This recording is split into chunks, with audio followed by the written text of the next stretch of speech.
अस्सलामुअलैकुम।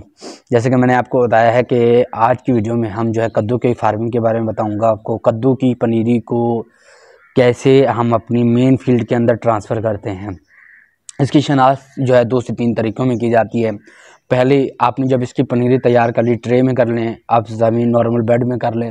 वैसे नॉर्मली इसकी ट्रे के अंदर जो है ग्रीन हाउस के अंदर आप इसकी ट्रे के अंदर पनीरी तैयार की जाती है। अच्छा, काफ़ी लोगों का ये कंप्लेन होती है कि हमने इसको ट्रांसफ़र करना है तो किस एज में करना है। तो आपका पौधा जब 3 से 4 इंच का या 5 इंच के करीब हो जाए, यानी 3 से 5 इंच के दरमियान में हो पौधा, तब आपने इसको अपनी फील्ड के अंदर ट्रांसफ़र करना है।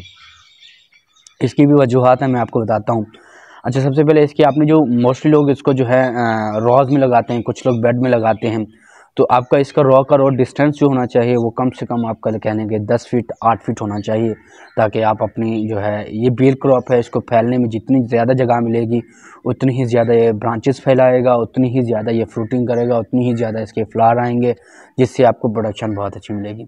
अपनी डिस्टेंस इसका बहुत अच्छा रखना है। उसके बाद जो प्लांट टू प्लांट डिस्टेंस आपका इसका होना चाहिए। मोस्टली लोग जो हैं, कुछ लोग 12 इंच रख लेते हैं, 16 इंच रख लेते हैं। तो अगर आपके पास जगह भी है और पौधे भी हैं तो आप इसका कम से कम 24 इंच रखें। उसके बाद आप इसको 2.5 फीट भी लेके जा सकते हैं। जितनी, मैं वही कह रहा हूँ कि जितनी आप इसको जगह देंगे उतनी ही ज़्यादा ये फ्रूटिंग देगा, उतनी ही ज़्यादा ये फ्लावरिंग देगा। अच्छा, उसके बाद मैं आपको बताता चलूँ, आपने जो इसका प्लांट टू प्लांट डिस्टेंस मैंने आपको बता दिया।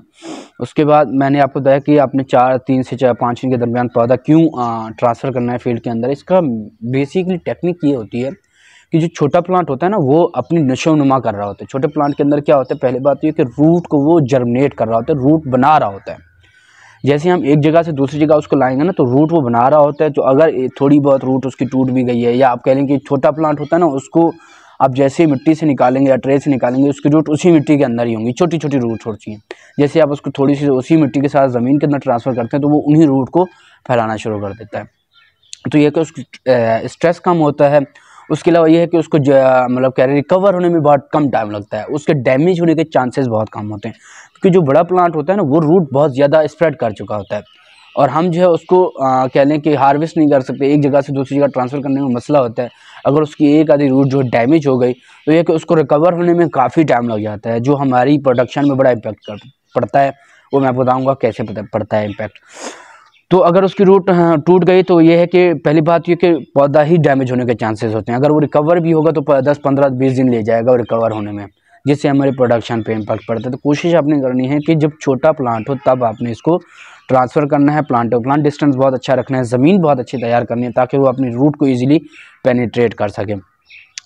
अच्छा, जब वो कह लें कि जड़ पर आपको फील हो जाते हैं ना, 4-5 दिन 6 दिन बाद आपको फील होना शुरू हो जाता है कि अब ये पौधा जो है जड़ें पकड़ना शुरू कर दिया इसने। जैसे ही वो जड़ें पकड़ना शुरू कर दे, आपने क्या करनी है, उसमें खादें डाल देनी है, डीएपी डाल देना है, नाइट्रोफॉस डाल देना है। आपने ये चीज़ें उसको ऐड करनी है, क्योंकि ये ज़मीनी ताकत है। जैसे उसको ज़मीनी पावर मिलेगी आपकी क्रॉप को, वो जो है जर्मिनेट कह लें कि अपनी रूट, अपनी डंडी मोटी करेगा। जितनी आप इसकी रूट के साथ, इसका जो स्टेम है बेसिकली है तो बेल, लेकिन इसका भी ज़ाहिर है डंडी है। अगर वो जितनी मोटी होगी उतनी ही ज़्यादा वो फैलेगी, उतनी ज़्यादा ब्रांचेज निकालेगी, उतनी ज़्यादा न्यूट्रिशन लेगी ज़मीन से, और आपकी जो है क्रॉप अच्छी होगी। अच्छा, ये फ़ायदा हो गया। उसके बाद आपने हर पानी के साथ 3 से 4 चीज़ें आपने जो है इसको ऐड करनी है। सबसे पहले तो मैं आपको बताता चलूँ कि छोटी तो माइनर बहुत कम तादाद में आपने इसको एसओपी देना है, पोटाश देना है। नॉर्मल मिकदार में आपने इसको नाइट्रोफॉस दे देना है। और अगर हो सके, आप अफोर्ड कर सकते हैं तो आपने इसको नाइट्रोजन कोशिश करनी है बहुत ज़्यादा देनी है। अगर नाइट्रोजन भी नहीं दे सकते तो नॉर्मली आपको जो कह लें कि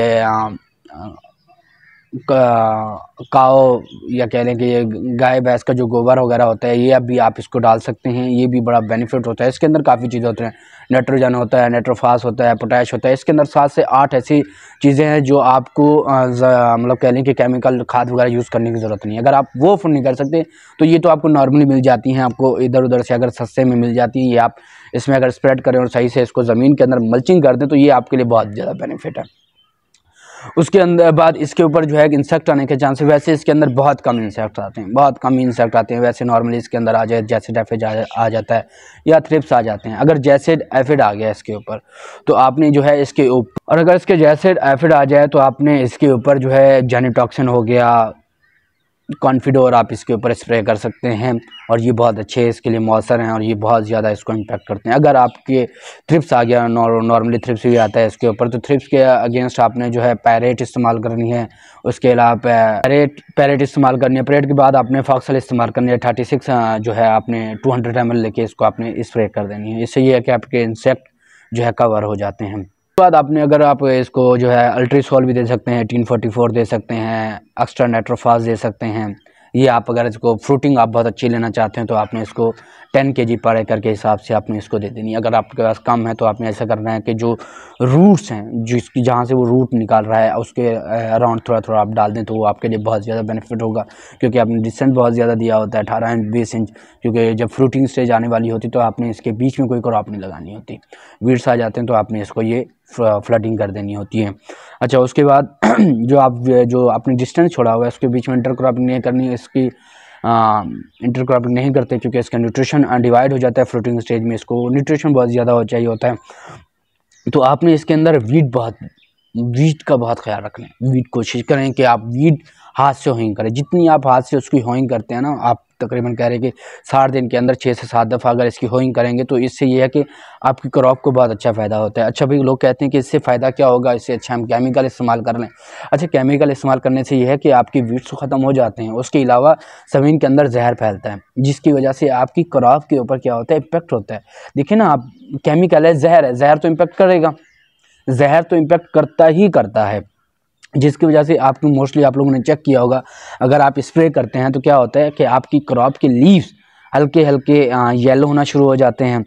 ठीक है, आप देखेंगे कि नीचे से भी आपकी क्रॉप को भी डैमेज होने के चांसेस होते हैं। तो फिर आपको जो है लोग क्या कहते हैं कि नहीं यार, इसको डीएपी दो, वीक हो रही है, इसको यूरिया जो इसकी जो है हाइट कम हो रही है। ये कोई इसका इम्पैक्ट नहीं पड़ता है भाई। इसकी जो आप वीडीसाइड इस्तेमाल करते हैं उसका इम्पैक्ट पड़ता है। आप वीडीसाइड उस क्रॉप में इस्तेमाल करें जिसमें आप जा नहीं सकते, जिसमें पाँव रखने, जैसे ब्रॉडकास्टिंग जो कोई क्रॉप होते हैं उसके अंदर वीडीसाइड इस्तेमाल करें। कोशिश करें कि जिस क्रॉप के बीच में डिस्टेंस बहुत ज़्यादा है और आप वॉकिंग कर सकते हैं, जा सकते हैं, उसके अंदर होविंग करें। होविंग करने से फ़ायदा ये होता है कि ज़मीन को जब आप उलट करते हैं, चेंज करते हैं, उससे ये होता है कि आपकी क्रॉप के अंदर फ़ायदा बहुत है, न्यूट्रिशन वैल्यू उसको ऑब्जर्व करने में बहुत आसानी होती है। उसके अलावा वो जो रूट्स हैं उसको स्प्रेड करने में बहुत इजीली होता है, जिसकी वजह से वो नेशोनुमा बहुत अच्छी पकड़ती है, ग्रोथ अच्छी पकड़ती है। तो आपको डीएपी, यूरिया वगैरह या गवारा देने की ज़रूरत नहीं पड़ती। तो आपने कोशिश करनी है कि इसको होइंग बहुत अच्छी करनी है। उसके बाद जो मैंने आपको स्प्रे बताई है वो आपने बहुत अच्छी करनी है। अच्छा, जब देखें कि इसमें बिल्कुल फ्रूट आना स्टार्ट हो रहा है, फ्लावरिंग स्टार्ट हो गई, फ्लावरिंग के नीचे से आप देखेंगे हल्का सा कंचीनुमा से निकलना शुरू हो जाता है इस कद्दू के अंदर ना, तो आपने कोशिश करनी है जैसे फ्रूट निकलना शुरू हो जाए, 3 से 4 चीज़ें आपने थोड़ी थोड़ी मिकदार में इसको देनी है। जैसे अमीनो एसिड हो गया, अच्छा इसको थोड़ी सी चीज़ें आपने दे देनी है, अमीनो एसिड दे देना है, टेसीमेन दे देनी है, फर्टिगेन आपने फुलियर इसको स्प्रे कर देना है। ये आपने थोड़ी थोड़ी इंशाल्लाह इसको देंगे और आपकी क्रॉप आउट क्लास आएगी इंशाल्लाह। आपका कद्दू जो है कद्दू कहने हैं, कद्दू का साइज़ बहुत अच्छा होगा। उसके अलावा इसका कलर अच्छा होगा,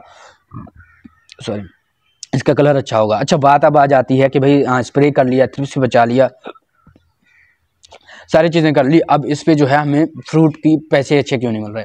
अच्छा, फार्मर, मैं हमेशा कह रहा हूँ, पिछली बार मैंने आपको एक अपनी वीडियो में बताया था, भिंडी की वीडियो में, कि जो फार्मर होता है उसको ना चुनाई करने का थोड़ा आइडिया नहीं होता।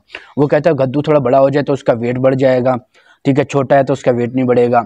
अच्छा, आपको मैं बताऊं कि कद्दू दरमियाने साइज़ का हो, अच्छा ठीक है भाई, दरमियाने साइज़ का हार्वेस्ट कर लिया। अच्छा, कद्दू का जो आपने निशानदी करनी है वो इस तरीके से करनी है कि कद्दू जब हल्का सा वाइट कलर होने की तरफ, जैसे मिट्टी का कलर नहीं होता, वाइट कलर की तरफ जाना शुरू हो, आपने तब उसको हार्वेस्ट करना है। उसका रीज़न ये है कि जब बहुत ज़्यादा छोटा होता है तो कि सेल तो अच्छे पैसों में हो जाता है लेकिन उसका वेट नहीं होता। तो जो बहुत ज़्यादा बड़ा हो जाता है, पहली बात तो उसके अंदर वेट ख़त्म होना शुरू हो जाता है। जब वो वाइट होना स्टार्ट हो जाए ना, तो ये समझ जाएं कि उसमें से पानी, मॉइस्चर ख़त्म होना शुरू हो रहा है, सूखने की तरफ वो जा रहा है कद्दू। उसके बाद उसके अंदर सीड पकना शुरू हो जाते हैं, जिसकी वजह से आपको उसका रेट अच्छा नहीं मिलता। तो आपने इसको दरमियाने साइज़ में इसको हार्वेस्ट कर लेना है और इंशाल्लाह उसको जब मार्केट करेंगे तो आपको बहुत अच्छी जो है कीमत मिलेगी, बहुत अच्छे रेट मिलेंगे, बहुत अच्छा आपको प्रॉफिट मिलेगा। उसके बाद आप देखेंगे जब आपने 2 से 3 दफ़ा इसको हार्वेस्ट सही से कर लिया, इसके सारे फ्लावर आपने जो है फ्रूट में तब्दील हो गए और आपने हार्वेस्ट कर लिया, दोबारा आपने इसको बुरान देना है, कोशिश करनी है कि बुरान दें, दोबारा इसको डीएपी दें ताकि दोबारा नई शूट्स बनाए और दोबारा इस पर फ्लावरिंग दे। तो इंशाल्लाह अगर आप ये चीज़ टेक्निक इस्तेमाल करेंगे तो इंशाल्लाह आपको प्रॉफिट बहुत अच्छा मिलेगा और आपको जो है कह लें कि अपने पूरे एक्सपेंस के बाद आपको प्रॉफिट बहुत अच्छा मिलेगा और खुश होंगे इंशाल्लाह, और आपकी क्रॉप को जो है आपको बहुत अच्छे पेमेंट मिल जाएगी। अच्छा, मैंने आपको एक बात बतानी भूल गया बीच में, जो मैंने आपको कहा था कि भाई पौधा जो है हमारा 10 से 15 दिन बाद रिकवर होता है अगर ज़्यादा बड़ा साइज़ में हमने उसको ट्रांसफ़र किया। तो भाई उसका ये है कि जितनी लेट आपकी क्रॉप मार्केट में जाएगी उतना ही आपको कम पैसा मिलेगा, उतनी ही कम वैल्यू आपकी क्रॉप की होगी। जितनी जल्दी आपकी क्रॉप, आपकी फसल आपकी मार्केट में जाएगी, मंडी में जाएगी, आपको उतना ही ज़्यादा फ़ायदा मिलेगा। तो कोशिश करें कि टाइम बिल्कुल ज़ाया ना करें, बिल्कुल टाइम पे इसको ग्रो करें। इंशाल्लाह आपको प्रॉफिट बहुत अच्छा मिलेगा। और अगर आपको वीडियो पसंद आई हो तो भाई हमारे चैनल को सब्सक्राइब कर दें और बेल आइकन को दबा दें और अपने दोस्तों के साथ शेयर कर दें। थैंक यू, अल्लाह हाफ़िज़, ख्याल रखिएगा अपना।